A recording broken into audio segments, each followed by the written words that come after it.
6-0, here we go. And back to Dallas, the Cowboys go. The second quarter, it was like a scoring fest. 20 points, A.J. Brown, 15-yard touchdown. That was the second touchdown of the night. And A.J. Brown came up big again in the fourth quarter. 24-yard catch that set up perfectly for Hurts to find DeVonta Smith. Here we go.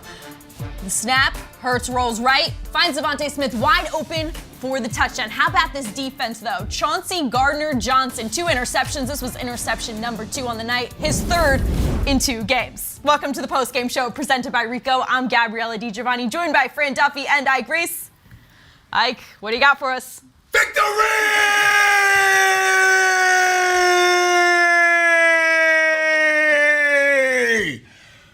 Woo! It'll never get old. Oh, man. It will never get old. I cannot wait for it every single night. I was worried you're going to fall back in that chair. Woo! That's the only danger there, right there, falling all the way back. So, yeah. You're getting up there, but we got this. It was a good start. All right, guys, 26-17. Got close in the second half, but let's start with the first half. Purely dominant performance. The Eagles came out swinging in the second quarter like they've historically done through the first 5 games of the season. 20 points in the second quarter.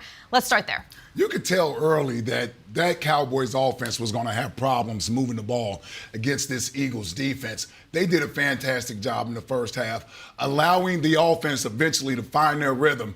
And what has become customary in the 2022 season is that the second quarter explosion happened again. So they were awesome in that second quarter. The fact that Jalen Hurts able to move the ball through the air and on the ground when they needed to. I thought when we got back to running the football, I thought we started to take this game over. I thought when you look at the defensive, just the start to this game, to go punt, pick, turnover on downs, punt. Really good start to this football game. Now, some things to clean up early in the second half, right? You had a 9-play drive that ended up in points, a 15-play drive that took off 8 minutes off the clock. The Cowboys went 3 for 3 on third down on that drive. It feels like teams have one of those drives a game. And look, at the end of the day, you got to tip your cap to the other team. Obviously, they get paid as well. But at the end of the day, the Eagles defense comes up with the turnover, comes up with the big play when they need it. You get the interception from C.J. Gardner-Johnson in the fourth quarter. Come back with a turnover on downs to end the game. That's what you're looking for. Second half, a little more adversity for the Eagles. That was the big storyline last week against the Cardinals. How would they respond? They're put up against the same kind of thing in the second half. It got pretty close, but the way that they responded, the way the defense came up big when it mattered most, that's what good teams have to do. Yeah, 2 weeks in a row when they needed a huge drive in the fourth quarter to put points on the board, they were able to do it. Jalen Hurts being masterful, Nick Sirianni, Shane Steichen, the play calling, the diversity they show you in the offense, getting the ball to Miles Sanders, A.J. Brown with big catches in that fourth quarter. It's obviously something the Eagles don't want to make a habit out of. You know, they certainly want to get whatever issues they may be having in the second half corrected. Thankfully, you got a bye week coming up. So these when you're a 6-0 team, you got to find things that you need to work on. Sure. And there's always something there. And that's probably the only thing you can nitpick at with the team right now is that we seem to get off to a little bit of a slow start in that second half and allow teams to get back in there. But again, when a drive was needed, when points were needed, they were able to get it done. And that's the mark of a great team. No doubt. And that goes on both sides, right? The defense able to come up with that stop at the end. The offense able to go 13 plays, march the ball down the field. Miles Sanders runs for 20-plus. You get the big completion to A.J., the touchdown to DeVonta. And one thing I love, Ella, we showed those in the highlights to start the show. The touchdown passes to A.J. Brown and DeVonta Smith, same exact play call, same exact play design. Jalen Hurts finds a different receiver on both times because of how the defense played. Both of those throws ended up reaching the paint for a touchdown. I love the balance on this offense. 137 on the ground, 155 through the air. I mean, that is almost 50-50. But something so special that the Eagles have going for them, and I feel like we talk about this every week. If it's not working on the ground, they can put it through the air and vice versa, and we saw that today. There were some drives that were run heavy, some that were run heavy, but then you needed that threat through the air to score at the end. And listen, I'm not surprised when you look at the box score, you look at the yardage at the end of the game, that this isn't one of those 400, 450-yard explosions. The Dallas Cowboys are a very good defense. Dallas Cowboys are a very good defense. So they're going to make you earn every blade of grass that you get out there. So that doesn't surprise me. But what the Eagles did is they stayed patient. They stayed patient. The ball was rarely, if ever, put in harm's way. And that's really the difference in this ballgame. You had two good football teams with two good defenses going against each other. Our quarterback was able to make plays, whether it was through the air or on the ground with his legs, and he certainly was a better decision maker back there. Dallas made a few plays defensively. They got some sacks and things of that nature. Not surprised by that. But I love that we stayed within the framework of what we do well and didn't get out of our comfort zone. And one thing I know you'll love, Ike. Look, I think one of the other big things this Eagles offense will need to do over the course of the break is be a little bit more consistent when you get onto third down overall. Now, this is a team that likes to go for it, obviously, on fourth down. And so understanding, hey, you've got some wiggle room to be short of the sticks on third down, that certainly plays into these numbers. But when the Eagles were on third and short, third and medium, perfect tonight. When they were on third and long, over. So again, just trying to improve on third down. I think that'll be another point of emphasis over the course of the break as well. But at the end of the day, this team was able to make plays when they needed to in clutch time here at the end of the game. We're going to keep rolling here, but I want to remind fans at home to get your questions into the Facebook comments. Ask Ike in the Facebook comments. We'll be going through them throughout the night, and Ike will be answering them to the best of his ability, like he likes to say. And I'll tell you, the Eagles, from the standpoint of the Cowboys defense, right, they love to take the ball away as well. These are two of the top teams in the league when it comes to forcing turnovers. The Eagles got, what, 4 tonight? 3 or 4 tonight? Plus the turnover on downs. 3 tonight. And the Cowboys got none. And in the end, that really was the big difference in the game. Yeah, the turnover differential has been a huge staple of this Eagles team, and that's complementary football. That requires both sides to hold up their end of the bargain. The defense forcing 3, offense, you had that fumble in that fourth quarter, a little bit scary there, but outside of that, they were able to protect it, and they did not put the ball in harm's way. What I thought was interesting was the things that the Cowboys came into this game with, things that they were good at, the Eagles completely exploited. Cooper Rush hadn't thrown an interception all season. He threw 3 tonight. The Cowboys defense hadn't given up a touchdown to a running back. They gave up 1 all season. Miles Sanders was the first Eagle to score tonight on the ground. So things that the Cowboys have been able to do well, I think the Eagles took complete advantage of. Yeah, and the Eagles, they said to themselves, listen, we're going to run right at you. And I thought Miles ran tough tonight. He had the one big run, I know. But he had nice, tough yards in between the tackles, get behind your shoulder pads, leaning forward on most of those plays. I like the way Miles Sanders ran the ball tonight. I agree. We said this too when we were watching. This felt like one of the best nights we've seen from Miles Sanders. I thought he was decisive. He got downhill. He didn't do he wasn't dancing or anything like that. I thought he picked up all the yards that were available to him and more here in this game against a tough Dallas defense. Of course, a lot of that credit goes to the offensive line. We need to talk about the injuries a little bit across that offensive line. Right tackle Lane Johnson was ruled out with a concussion. Jack Driscoll took his place. It was pretty clear how important Lane Johnson is to this offensive line because it got a little tough for that O-line, and it got a little more pressure, a little more defenders up in Jalen Hurts' face when Lane Johnson was no longer in the fold. Like you mentioned, we're going into a bye this week, so it's a good time for these guys to rest up and get healthy. Yeah, for sure. I mean, listen, when Lane went out, you could tell that the Dallas Cowboys mindset changed. Right? They got Jack Driscoll over there playing right tackle.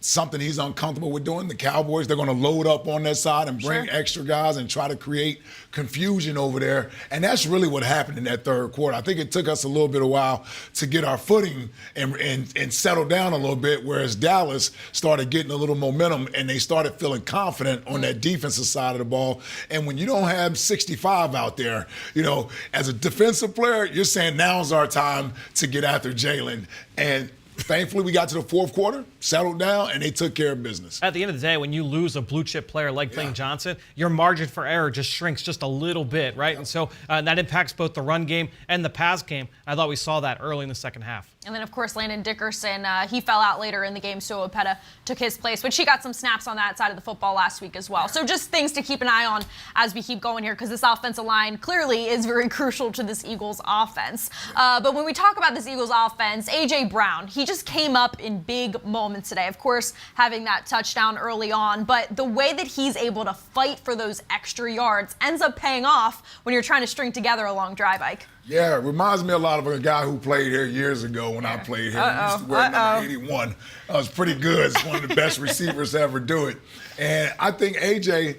has a lot of those same physical traits that T.O. possessed as a player. Because, believe me, that defender literally got out of the way. He didn't want to tackle A.J. Brown right there. So when you run as hard as A.J. Brown does, this one right these here. DBs, they don't really want to come up and tackle number 11. Look at that. They just...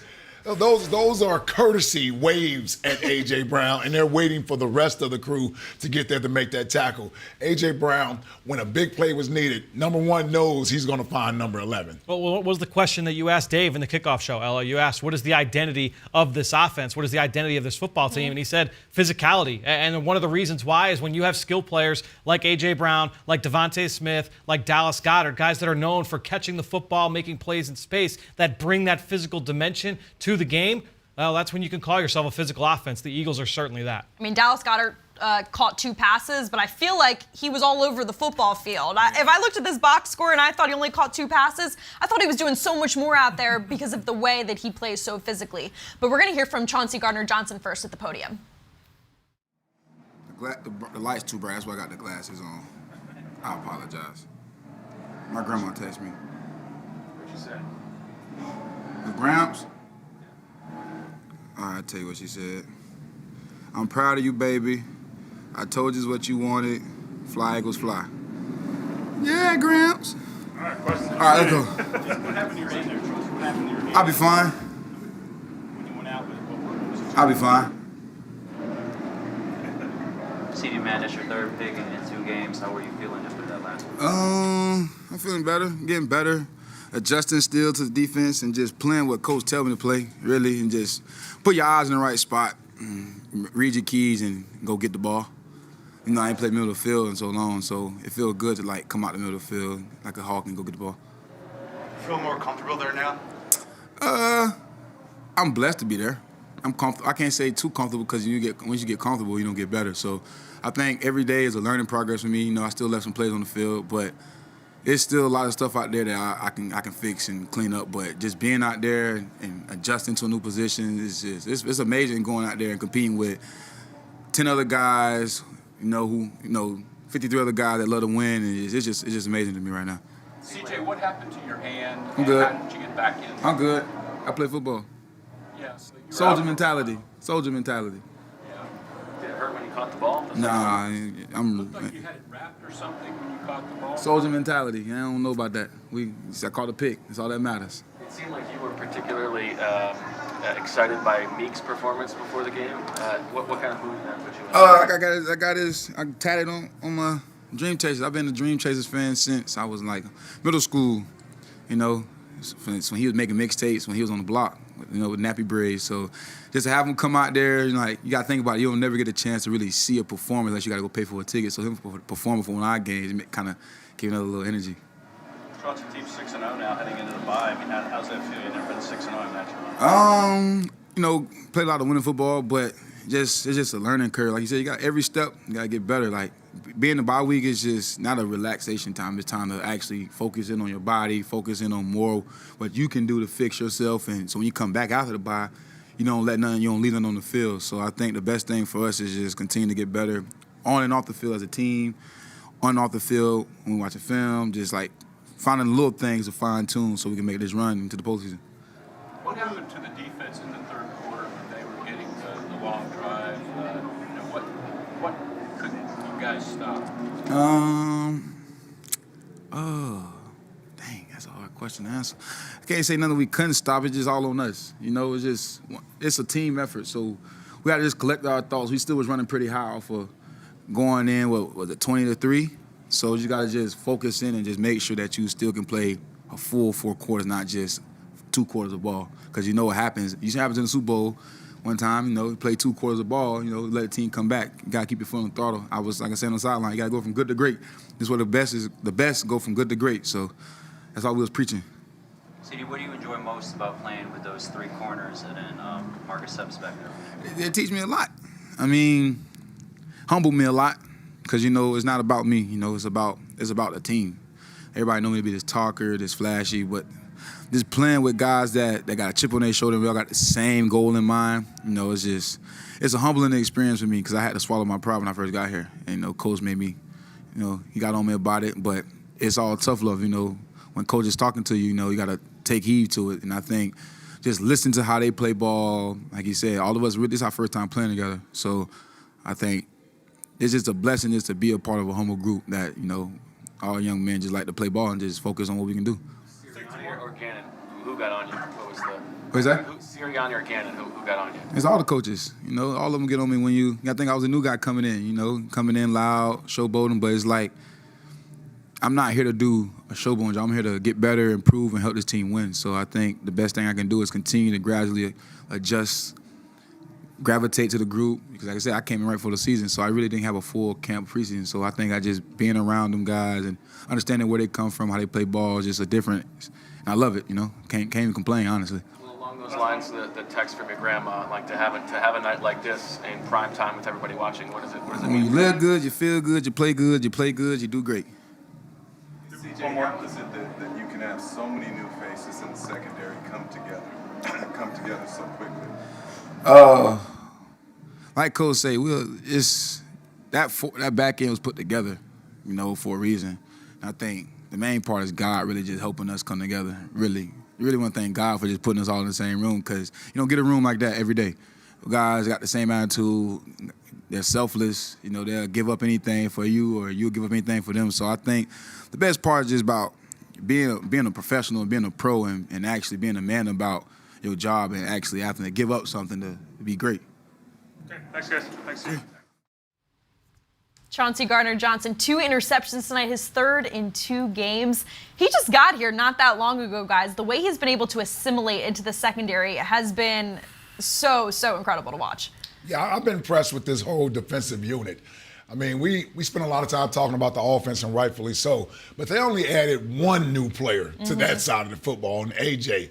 The defense almost had a total makeover when you look at the guys they brought in up front, and Hassan Reddick, the Jordan Davis who they drafted. You look at the linebackers that are here, to the guys that are in the secondary, and for these guys to play together and have the type of cohesiveness, it can't be overstated that it's very impressive, man. It really is, because normally when you get new personnel back there, you get a lot of mistakes. You get miscommunications just because guys aren't used to playing with each other.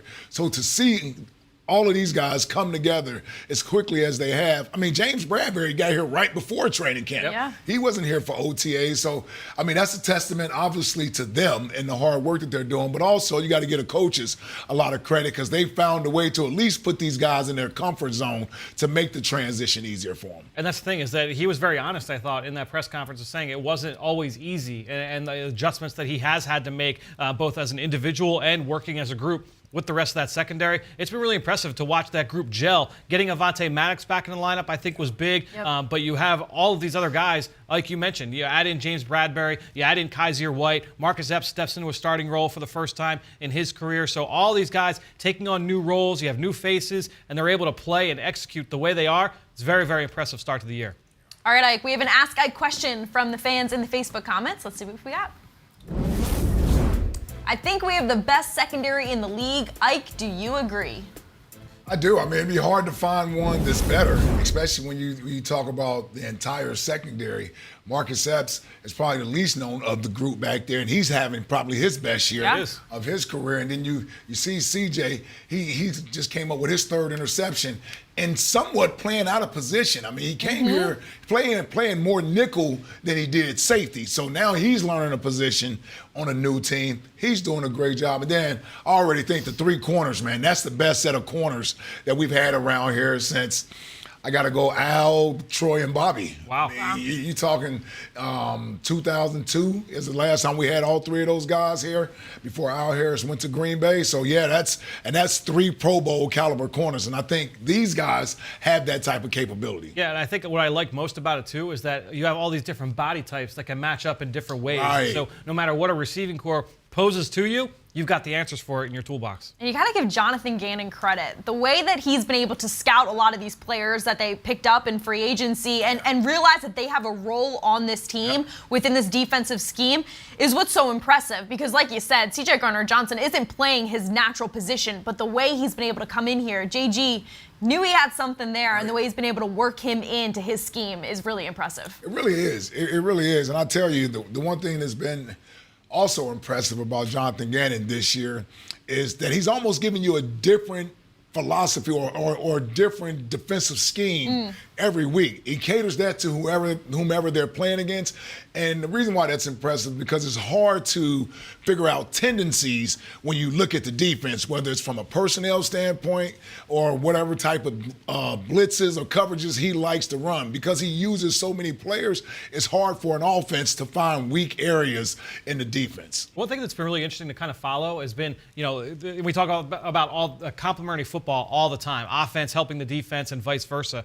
We see this offense come out, throw the ball early, try and jump out on teams early. We've talked about how good this team has been in the second quarter of games. Defensively, I think that shows up as well. They're excellent on third down in the first half of games. All the different blitzes, the way they're using linebackers and safeties in the middle of the field to mess with opposing quarterbacks. And then you get into the second half, and you're like, all right, teams are playing from behind. Let's back up a little bit and really kind of say, like, let's force the offense to come to us. And really, if they want to try and move the ball, it's not going to be over the top. They have to go 15 plays. They have to bleed time off the clock. We're going to let our offense put points on the board, and then defensively, we're going to let them play to our pace. And we are going to say, we're going to sit back. And if you want to try and go over the top, C.J. Gardner-Johnson's there to pick it off if you want to try and be uber aggressive. Otherwise, you're going to have to just milk the clock and move the ball slowly down the field. And guys, we have to recognize another week, another wide receiver completely shut down. In the first half, CeeDee Lamb had 1 catch for 8 yards. He picked up some more yardage in the second half. Yeah. But the first half to hold CeeDee Lamb, who's been targeted 50 times this season so far, to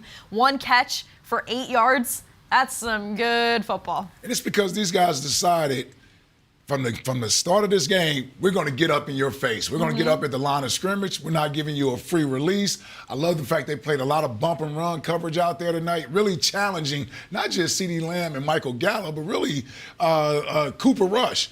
I dare you to throw the ball out here. That's basically what they were telling him, and they didn't believe that he could throw the ball over their heads, which he couldn't. The one time he threw it deep, I think he got picked off by Chauncey Gardner-Johnson. So I love the mentality of the corners that we have on the outside. These guys feel like, I don't care who you are, I'll line up against you and challenge you. And that's the type of personality and temperament you need to have when you want to have a great defense. It certainly seems like that's what happened on the Slay interception. I'm excited to go back and watch that. They didn't show a great replay of it on the broadcast. I'm going to break down C.J. Gardner-Johnson's first interception later in the show. In that one, that was just a great read by Bradbury. It was a quick throw. He's playing from off coverage, so he's playing from depth, but he reads it perfectly and is able to jump the route. I'm excited to go back and see what Slay looked like because he was playing underneath that route, so I do wonder if he was playing some press man on the boundary there. Well, Ike, we have another question for you. Fans, you can submit your questions in the Facebook comments for Ike in our Ask Ike segment. Let's see what we got. How hard is it to not let 6-0 go to your head? How do you self-evaluate during the bye? Do you focus on the positives or negatives during evaluation? Well, I'll tell you, it's not easy, right? Because you always have to fight against what's human nature, is to be complacent, right? You feel like you have success. You have to almost do a lot of self-scouting. Sure. So obviously getting their bodies healthy, resting will be the number one priority, but also do a little self-evaluating. Every player should have high expectations and high standards for themselves, and there's no player that can say they played the best they could possibly play, where there's no areas of improvement there. So because it is a long season, I think these guys have the right leadership here. That's what I like about this team, is because the captains on this team, outside of Slay, they were part of a Super Bowl championship, so they know what it's like to be a dominant team and still have to finish the job. 6-0 is great, but it ain't 17-0, and there's a lot of football still left to be played, and I think you got the right leadership in-house to be able to keep everybody focused. I know that's what we did, but we had the benefit of building up to what we were in 2004 to become that dominant team. So you had a lot more seasoned guys, veteran guys that had sort of gone through these battles together. What's so impressive about this team is that it's still a relatively new team as far as playing with each other. So I wouldn't be surprised if all the coaches, before these guys get out of here tomorrow or what have you, they have a talk with them, let them know, hey, listen, great job first 6 weeks. We still got a lot of work to do. And their expectations are high, so as long as that carrot is still in front of you, you'll chase it. Yeah, and I think it was a good insight, even just hearing from C.J. Gardner-Johnson earlier. He talked about, hey, look, we know we haven't played our best ball yet, and I know I could be a little bit better. We had some growing pains early on, and so it gives you a little bit of an insight into what's going on in these players' minds going into the break. And when you think about it, 6 weeks in an NFL season is nothing. No. Things can change so quickly, and we know that. And it is a tough game, and there are injuries, and all those things come with it. And so these 6 weeks have been pretty remarkable, pretty unforgettable, but there's a lot of football left to play. And then there becomes the pressure of you're the big dog in the league. And so, the longer they stay unbeaten, the more and more they're going to be talked about every week. And so now you become the team that everybody is trying to knock off. They want to be the first team to knock the last unbeaten team off in the league. So being able to deal with that is also important. All right, Ike, we have DeVonta Smith at the podium. Kind of empty in here today. I have that same suit. DeVonta, take us through the touchdown here at the end. What's the route? How does that develop? I mean, it all came down to a scramble drill, having a mobile quarterback, being able to get outside the pocket. We work on it a lot, so that's really what it came down to, just being available when he scrambled. The throw was a little bit behind you, and it seemed like you needed to have good, strong hands to bring it in. Do you do anything to keep your hands where you want them to be to be able to make it? Like, are there certain exercises, workouts, just things that you do? That's a routine catch. I mean, every ball is not going to be perfect. I mean, if the ball behind me a little bit, he expect me to make that catch. I expect myself to make that catch. The whole receiver room expect anybody in that room to make that catch. I mean, that's just a routine catch. If you think about Jalen Hurts, Jalen Hurts' toughness on this drive, you needed this drive to keep it going. He ran, did anything he could to keep that drive going. What does that say about his toughness and just leading you guys down the field? I mean, we needed a spark, and I mean, that's what he gave us. That's what it all came down to, us having a spark and not killing ourselves. So, I mean, he gave us the spark that we needed. How do you feel the RPO game was tonight? Did it seem like y'all were really going hard with that? I mean, I don't know how to really answer that. I mean, I feel like it worked out well. Just taking what the defense give us. When you guys are able to do a lot of different things offensively. You throw when you run, you can have Jalen run, you can have the backs do it. When you guys need to bear down on a drive like you did in the fourth quarter, what's the bread and butter? What's the thing that you guys know you can rely on? I mean, I feel like it's really anything that they call. I mean, the main thing is we was killing ourselves, stopping ourselves on penalties and things like that, not getting the right checks and things like that. So I feel like anything they called probably would have worked. It just came down to us and the execution. Did it feel like a big game? I mean, obviously it is tonight, but did it feel like a bigger game than usual? Every game is a big game. All right, cool. All right, great. DeVonta Smith with a big touchdown today. It's so cool to see the way that Shane Steichen has developed this offense to be so creative and balanced. DeVonta Smith, A.J. Brown, and Dallas Goedert. Yeah, and the Slim Reaper, man, he just seems to catch just about everything that's thrown his way. And Fran was talking about, toughness and sort of the personality and mentality that's been built up on this team. That's a prime example right there. This guy is no bigger than my left arm here at 150, 160 pounds, but he plays like he weighs 200. Like, he is fearless out there in the running game. He's out there blocking on the perimeter. So I love that mentality. Reminds me a lot of Allen Iverson. Yeah. AI was not that big, but he was the toughest guy. We're making all the Philly analogies tonight. We're hitting we got right T.O., now. we got AI. I haven't even got to the Phillies yet. Don't worry. give it time. Give it time. What do you think the red tie's for here tonight? Look, at the end of the day, this is an offense that you just have to love if you're a Philly fan, right? Because you are able to present that toughness and win in a lot of different ways, but you still have the flash of the pass game. You still have that ability to go over the top and win. And so you get a little bit of the sizzle, a little bit of the steak here with this offense, and that's what's exciting. That versatility is what really makes me love this group as a whole. Now, DeVonta Smith's drip right there is pretty undefeated. I know you were liking it, Ike. Yeah. But let's go pregame warm-ups, all right? The three Batmans. Look what they were wearing. This is how they were warming up tonight. They're really playing into the Batman mentality. I'm liking it. Yeah. You got skinny Batman, swole Batman, and fast Batman. See, and I know he's skinny Batman, but as a guy that was skinny myself, lean, we don't like to use the term skinny. Yes. So he's the lean Batman, right? Or either he's the Slim Reaper. Slim, yeah. Slim Batman. You got to remember that this came from Slay. So Yes. you're using Slay's words. Slay and Smitty, they go after each other in practice every day. That's right. That's a little That's bit. it. You're right about that. That's not by accident that that's skinny Batman. He gave him skinny Batman. Hey, if he keeps taking down those Wawa hoagies like he says he is, he won't be skinny Batman for long, right? Tell you, he was looking sweet tonight. He had the primetime suit on tonight. Oh, he wasn't losing in that suit. he Are looked you good. kidding? I wonder if they have like a little bit of a competition amongst each other. As far as like, we used to do that. Now, I was never really in that group because I didn't have enough money like Troy and those guys. But those guys, we used to judge them when they came in the locker room. It was like a fashion show. So you wanted to come in, like we came in, we checked out your suit and seeing what it looked like. We'd give you the thumbs up or the thumbs down. I won't tell you how many times certain guys got thumbs down because they thought his suits were pretty good and they weren't. My favorite is Jake Elliott just strolled in his Phillies t-shirt, his baseball Powder blue, hat. powder blue going. Yeah. That's how the kickers normally roll in. Yeah, that's how they roll in. Corey Detmer never won the fashion show. Yeah, he never won. Yeah. He had the toothbrush and the clothes on his back. That was it. That's how it goes. You know, right? Corey, that's an inside joke about his wardrobe. Nowadays, you're getting the thumbs up. Look at this get up. Well, I mean, it's a special day, so I had to wear a special suit.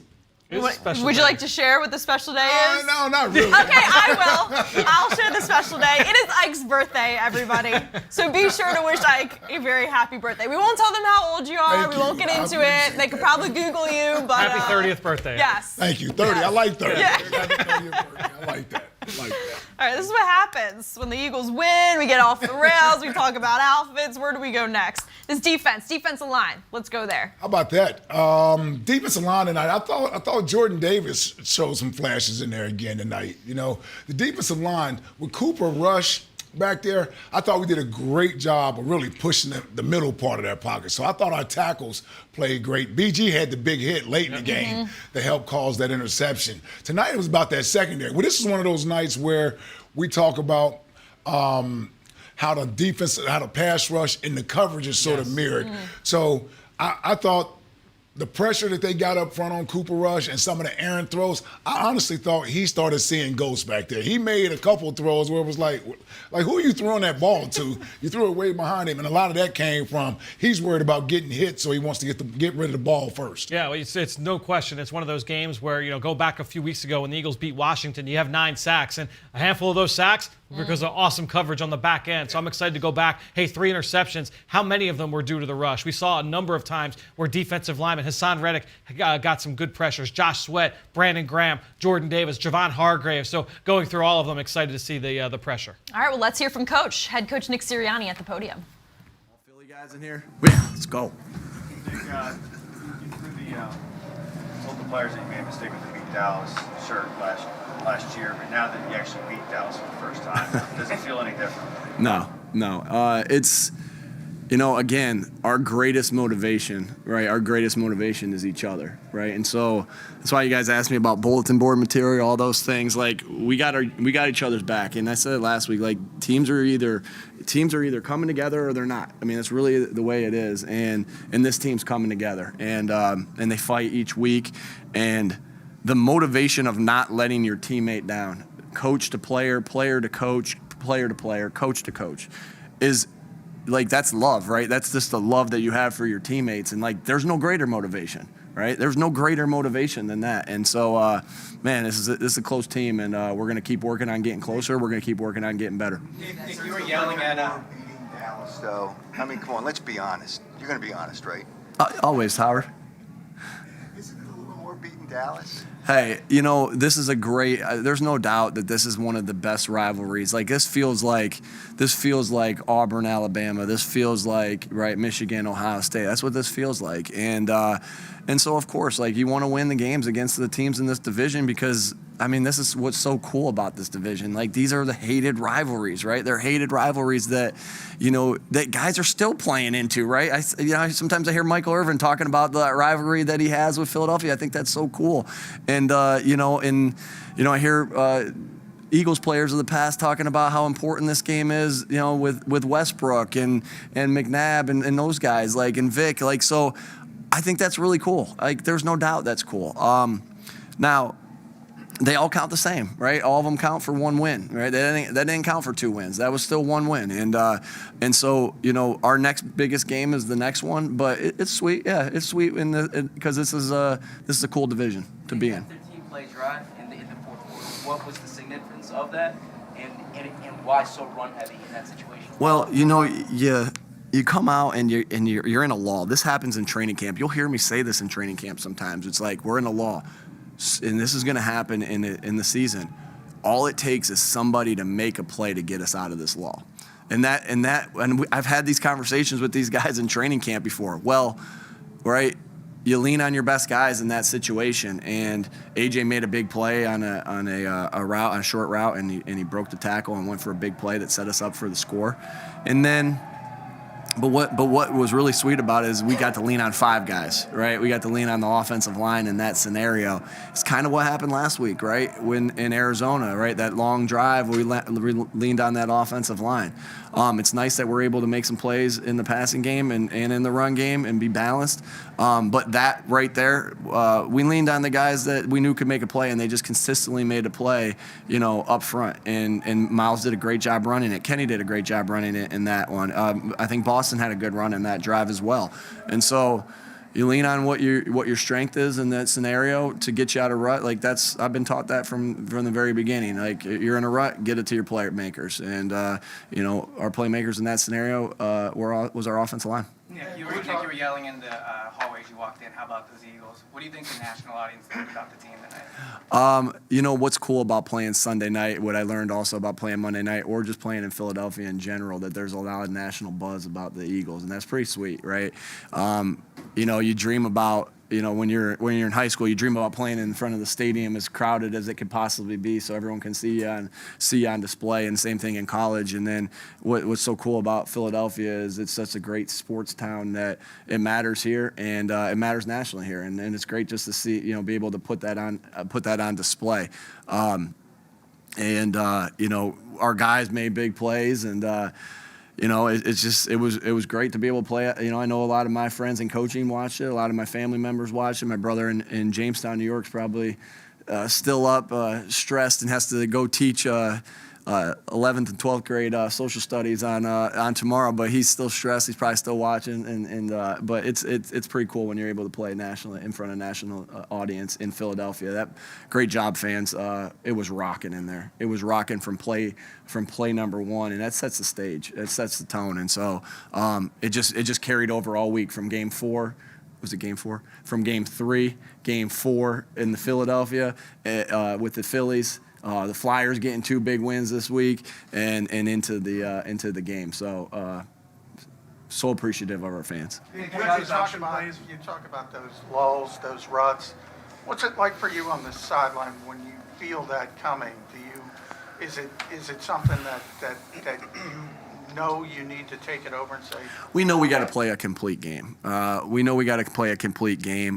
And what's exciting about being 6-0 and not have played a complete game yet, in my opinion, and the players will tell you the same, is that there's only room to get better, right? And that's our goal. And so, if I felt it coming.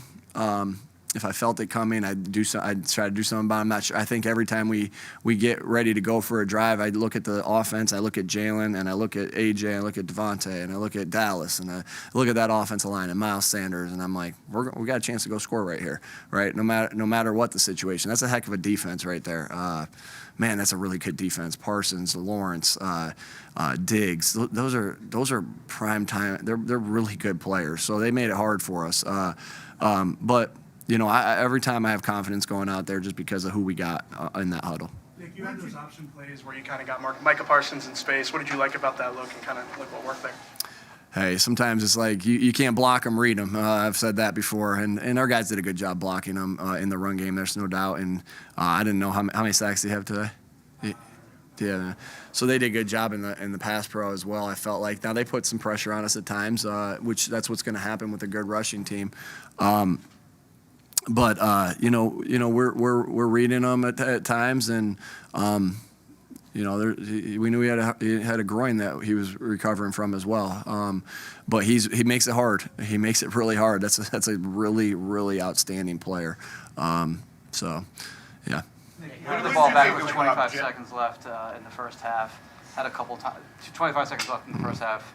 Yeah, Lane came out. I don't regret that decision. Lane came out. We ran at the first down, see what happened, and didn't get anything from that, and decided to go in the locker room from there. On that last 13-play drive, what did you think of your quarterback's performance in that situation? He made some extra jukes on that run the football. What did you think of his overall leadership and how he drove the team down? Big time leadership. This guy's not fazed by things, right? He's got a great demeanor that you see in great quarterbacks. That there's so many big games in the NFL. It's a huge game, right? Sunday Night Football, division rival, both at the top of the division. And he's unfazed by things, right? And so that's what I love about him is that he just goes and he plays the next play. And he made a big play on 3rd and 4, I think, when we didn't have anybody open, and made a play with his legs. He controlled the offense. He used the clock. Like, he was in complete, I've said this before, he was in complete control, right? And communicating with what our message was to the offensive line or the running backs in that scenario. And it was quarterback 101 right there by Jalen.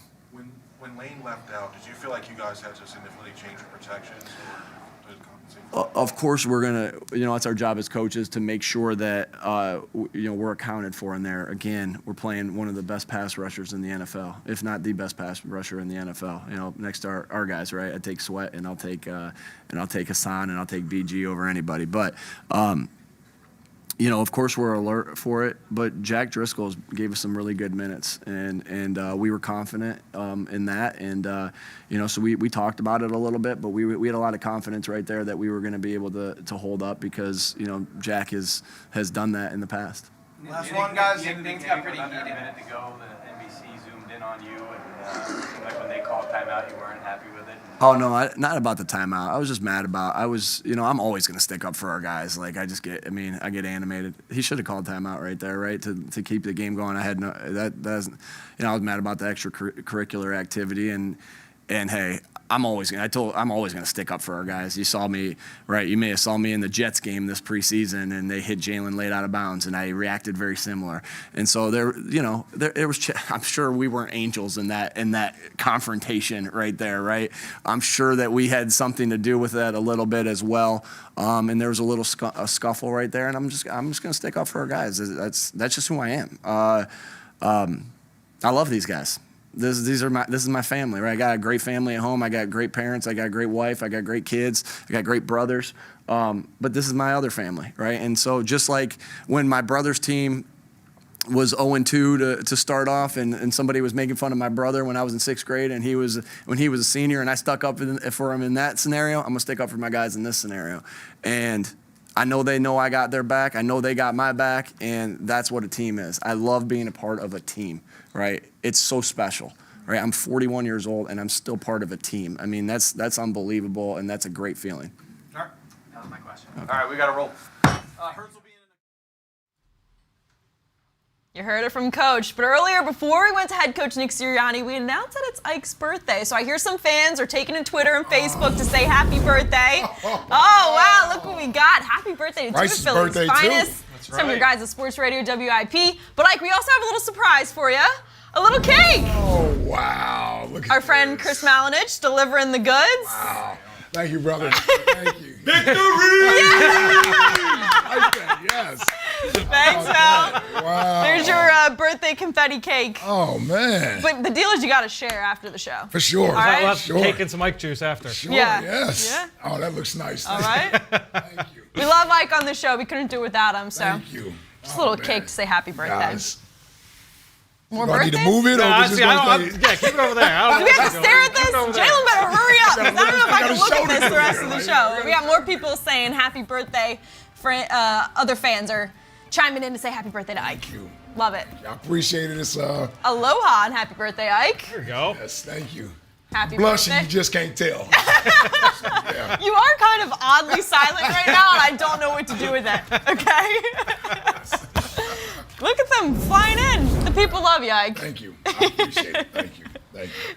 This is weird. I don't know what to do with the silence. Birthdays are always embarrassing. Yes, they are. It is. What's the attention that becomes embarrassing? I don't like for people to know that I like attention. I like to be humble about it. Because the victory that you give us every right. That's what I'm saying. That's is what so I'm saying. humbling. It just Yeah. screams modesty every time you scream victory until you pass out. Do we want to take the cake off the table? I'm being told to take the cake off the table. Yes. Thank you, Tiana. We got everybody coming in today to help out. Yes. Thank you so much. Everyone's getting a look at the behind the scenes. Oh, she didn't drop it. She didn't drop it. We need that afterwards. I've been thinking about that cake all day. Oh, so you knew about it? Oh, Yeah, Oh, you guys knew about it? Hey, come on, man. I'll tell you. All right, so while we're waiting for Jalen Hurts to come to the podium, this was a big game for him. Hasn't beaten the Cowboys as a starter. He finally did it today. Got that monkey off his back. A big day for him. Yeah, and the game mattered to him, right? The fact that he obviously didn't play well against them last year down there in Dallas on Sunday Night Football. Then you had a few of the Dallas Cowboys players chirping before this game earlier in this week, about giving Jalen credit for the type of player he is and what he had done so far this year. And that they hadn't played the Cowboys defense yet. So, now we've seen him play the Cowboys defense, and you can give him his credit. He's been in the MVP race this year for a reason. It's because he's the engine in this thing. And every week, man, you just become more and more impressed with how the kid, no matter how the game is going, he always seems to be under control, composed, never plays outside of himself. And like I said earlier, when they needed a big drive, when Dallas had seemingly seized the momentum, that drive, when the score was 20-17, they needed to get points, and they got a touchdown. All right, well, here he is, the man himself, Jalen Hurts.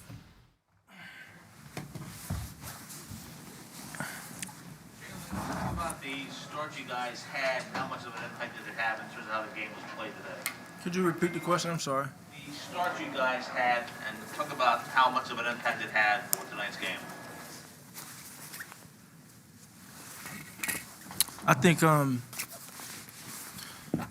when you're able to come out and start fast on both sides of the ball, it always pays dividends in the end. I think we left a lot of money on the table. There are some opportunities that we wanted to take advantage of, we could have taken advantage of, that we just didn't. Those are things that we can control. And these are things that I preach all the time. I think that's the mentality of this football team, is controlling the things you can. Staying the course and, just attacking every play, and taking advantage of opportunities when they're presented to you. And I think we have a long way to go as a football team in terms of our growth, our development, and everything. But I think the beautiful part about this football team is, regardless of the circumstance, regardless of how it looks, we stick together. And we've shown that throughout this first six-week stint. And we just want to continue to grow together. It's not going to be easy. It's a climb, and the higher you get in that climb, it gets more treacherous, but a lot to take away from this game, good and bad, and we just want to continue to grow together. Did Nick give you that? No, this is I've never had one of these before. Sunday night football player of the game, the CBS. Is it NBC? NBC. I don't work for them, so. Jim, Yeah. You guys had another very long clock training fourth quarter drive. It's been sort of a theme this season. Is there something that spurs you guys on that fourth quarter? Is there a sense of urgency? No, I don't. I don't think there's it's just us kind of doing what we do, and I think my mentality in those types of situations is kind of like last week. I know I expressed my frustration given the situation we were in, kind of not taking advantage of a situation we controlled, and I feel like, again, today that kind of came up, and we just want to continue to grow from that, given the opportunity to make plays and keep the ball in our hands in the end of the game like that. We want to take advantage of that. I want to take advantage of that, and I put that on me. Just want to,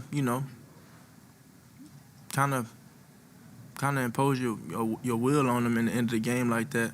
And I don't think we did that the way we wanted to. We found a way, and it was enough. But there's a lot to learn from. Jalen, Nick kind of compared Dallas, Philadelphia to some college rivalries. One of them, Alabama, Auburn. You've been in now both. How do you feel it compares? It's Eagles, Dallas, and you're feeling now after beating them. Yeah, I think when you talk about rivalries, you know, every rivalry individually has something to it that makes it uniquely special. You know, Alabama, Auburn, Alabama versus everybody, really. You know, you have the Oklahoma-Texas game, a pretty big game, and the Okie State-Oklahoma game.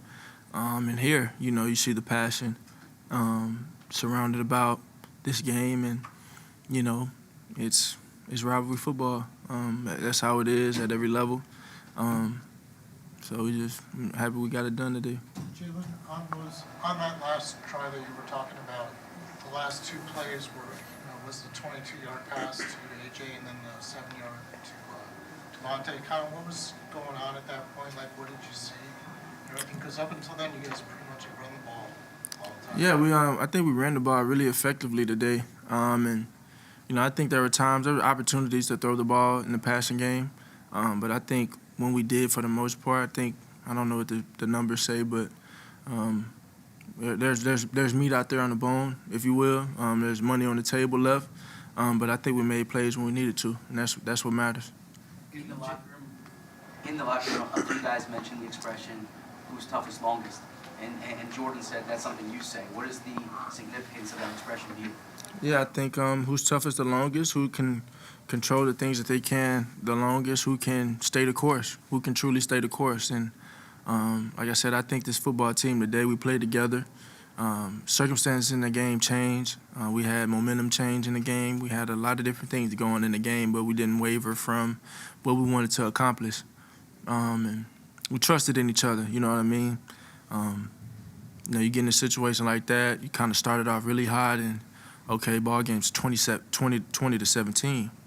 You know, don't flinch. You know, take your head strong and keep going. You know what I'm saying? And I think that was a great display of control of what we could and playing together and trusting each other on that drive. That was a big time drive for this win today. Jalen, on the AJ Brown touchdown drive, earlier in the drive when you guys were around midfield, Kenny picked up Micah on, you know, when you stepped up and hit the hole, and then I think a play later, like Kenny converted on third down. Just how big was he for you and the team on that drive? Yeah, I think Kenny has been tremendous. He has a very unique role on this football team, thrusted into different situations. Obviously, Miles starting, but him coming in and having different responsibilities, and he does a good job of preparing for it. He's always putting in extra work. When everybody else is off the field, I'm walking off the field, I see him putting in extra work with Coach Singleton. He's ready for it, you know, and that was my message to everybody today, you know, tying that all in together. I went up to every individual guy in the locker room and I said, hey, everybody played a part in this win, because everybody truly did, you know, scout team and preparation throughout the week. People staying ready when a number was called, Jack Driscoll coming in, Opeta coming in. Everybody playing their role and excelling in their role. That's what I loved about this the most today. Everybody did it together.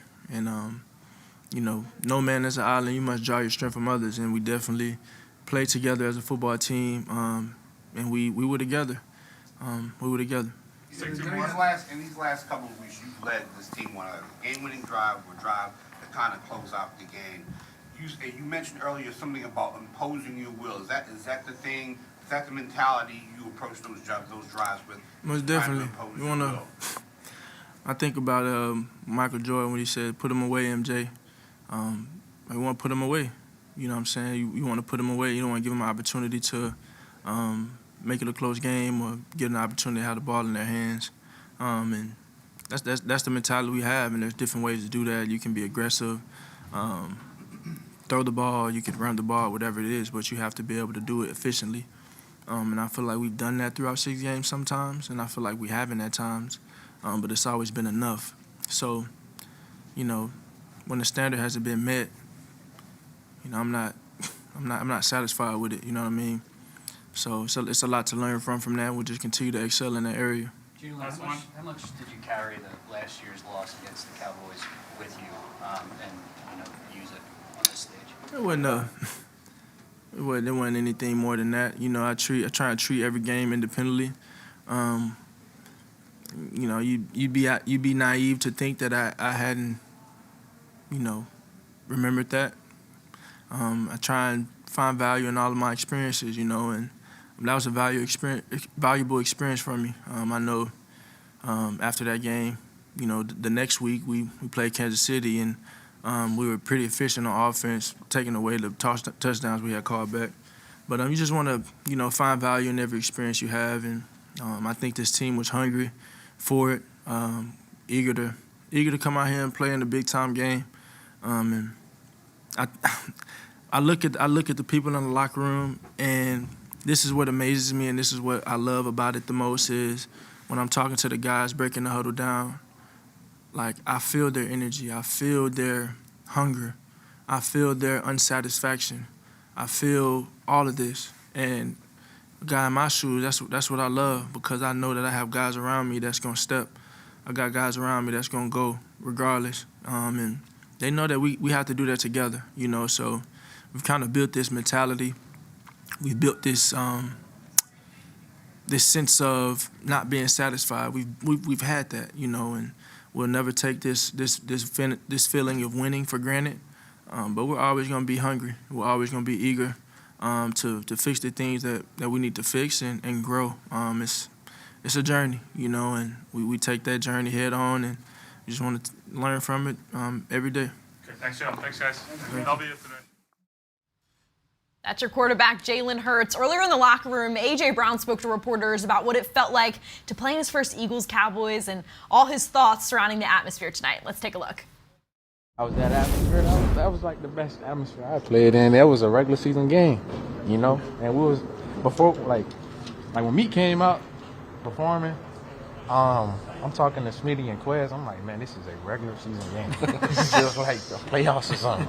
And, you know, so that was big. That gave us so much momentum. Like, Meek Mill is some of our favorite rappers. So that was big, man. The city, look, Philly is lit. That's all I'm going to say. That's all I'm going to say. Philly is lit, man. I'm enjoying being here.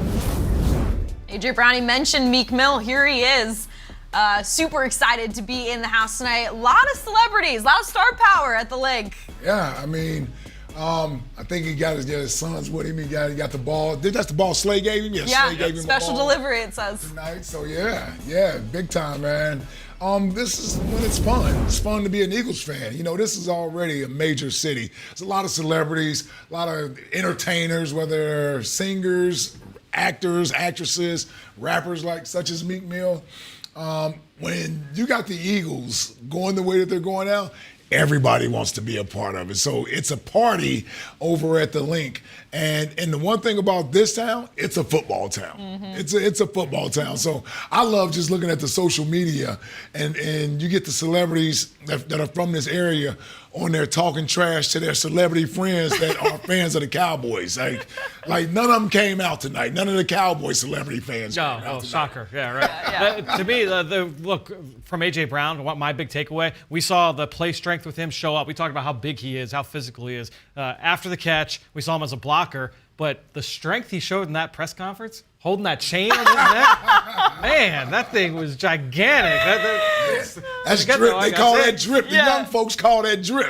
I got none of that. I don't know what that's about, but in the $1 million smile or $100 million smile, whatever you want to call it, he had it all going on tonight. It's $100 million. When Ike laughs at me, it really is. It is the greatest thing ever. It's his birthday gift to you. Yes, thank you so much. All right, well, earlier tonight, Fran broke down C.J. Gardner-Johnson's first interception of the night. Here it is for the Ricoh review. All right, so this week here on the Ricoh Review, we're going to take a look back to the first half, an interception by safety C.J. Gardner-Johnson. And this happens thanks to a pass breakup from Eagles cornerback James Bradberry. Does an outstanding job reading this route. Let's take a look at exactly what made this play happen. The Eagles are in quarters coverage, so James Bradberry and C.J. Gardner-Johnson, they are splitting their side of the field into quarters. So what you're going to see is you're going to see Bradberry get into his pedal in off coverage. You're going to see Gardner-Johnson get into his pedal in off coverage. And they're just reading routes as they deploy themselves. And you're going to see this route from Michael Gallup. He's going to attack vertically down the field, then break back to the quarterback, make himself available just beyond the sticks. We're going to let this run. And watch Bradbury here. He's reading the body language of the receiver. He sees Gallup running vertically down the field, and he's going to see that his pad level is about to lower. You're going to watch as Gallup starts to drop his pads. Bradbury knows there's only a certain amount of routes that he's going to run from this down and distance, 1st and 10 for this formation, and he's going to have an understanding, you know what? This is going to be the route. He's going to break back towards the quarterback. Watch how quickly number 24, James Bradbury, breaks on this route. You're going to let this run, and he's going to jump the throw, put himself right in the passing lane, knock the ball up in the air. CJ Gardner-Johnson, he's Johnny on the spot, comes away with the interception. The Eagles do something that Dallas has not really done. They force a turnover here in the first half. They turn it into points. The Eagles getting 2 touchdowns worth of points off of Cowboys turnovers in that second quarter. Eagles take a sizable lead into halftime. Now is your chance to vote for the Toyota Player of the Week. Go to PhiladelphiaEagles.com/Toyota Player of the Week to cast your vote and get a chance at a brand new Toyota. All right, fellas, here we go. 3 nominees, starting off with James Bradbury, his second quarter pass breakup. He had quite the night. A.J. Brown, you gotta go with the wide receiver. This is his second quarter touchdown. Love to watch him play. Fourth quarter, CJ Gardner-Johnson, here we go. The interception. He was getting it done all over the field. 2 INTs on the night for him. A good night for CJ Gardner-Johnson. Yeah. Tempting. Do it, Ike. Tempting. Can't give it to A.J. Brown. I wanted to. I know you wanted to do that. We know it's what you wanted to do. I love my wide receivers. I gotta go with CJ. All right. I got to go with Chauncey Gardner-Johnson, right? I think he is the best shot for the Eagles to go 6 for 6 here and have a player of the week once again. CJ Gardner-Johnson, 2 interceptions on primetime. Yeah, give a big hat tip to James Bradbury, as we saw in that breakdown, making the play to create the pick. But I think CJ Gardner-Johnson gets the dub. I think when you look at that pick in the fourth quarter, I'm excited to go back and watch that one on tape because that looked like that was all him. Yeah, it sealed it, really. I think it's the first time we agreed on the player of the game. You and I. Yeah, it's been a while. Yeah, we're on offense every week. You're feeling generous on your birthday, right? Well, I needed AJ to catch 2 more, and then I would have gone AJ. 2 more, and I would have seen AJ Brown. All right, let's head to the Jameson nightcap. As we said, the Eagles are headed into a bye this week, but when they return from the bye, they're facing the Pittsburgh Steelers. They're currently 2-4, 4th in the AFC North. Today had a big win in the NFC, defeating the Buccaneers 20-18. What do we think, guys? That's a young team. They're more in the rebuilding phase. You know, Kenny Pickett got knocked out of the game today, so Trubisky had to come in and really pulled out the win for him. He's a veteran, so we obviously know what he can do. But they fight. They play hard for Mike Tomlin. But you get them on the road, they're a different team. They were at home today against Tampa. I don't know if they have enough to slow down this Eagles team. This Eagles team is something special. Yeah, they've got some players on defense. Obviously, no T.J. Watt at this point with his injury, but you look at Minkah Fitzpatrick and some of the guys they've got up front, certainly some playmakers defensively. And then on offense, look, Mitch Trubisky came in relief and made some big-time third-down conversions in this win over Tampa. When Kenny Pickett's in there, he gives them a little bit of juice. By the time we get to 2 weeks from now, my guess is we'll see the rookie, but we'll see exactly what is to come. I always hate a Sunday without Eagles football, but luckily, Philly fans, you have the Phillies coming up. It's a good time to be a Phillies sports fan. Well, before we go, our Eagles social media team, they've been wilding out, let me tell you. Look what they've tweeted out tonight. How about them Eagles? Stephen A. is going to be on another level tomorrow morning on TV. He definitely will. I don't know if he's the #1 Cowboy hater in the country, but he certainly has the biggest platform. He certainly enjoys when the Cowboys aren't playing well, and the fact that he worked here in this town, covered me when I played with the Eagles for the Philadelphia Inquirer. I'm pretty sure he's going to be excited tomorrow once his show starts. That's the thing, is he doesn't need to be an Eagles fan. He just needs to not like the Cowboys, and he's that's good all in that our matters. hearts. Well, thank you so much for joining us, Eagles fans, and staying up way past all of our bedtimes. Get a good week's rest on the bye, and we'll see you the following week to face the Steelers. Thanks so much, and go Birds. We gon' turn this field into a party, y'all. We gon' turn the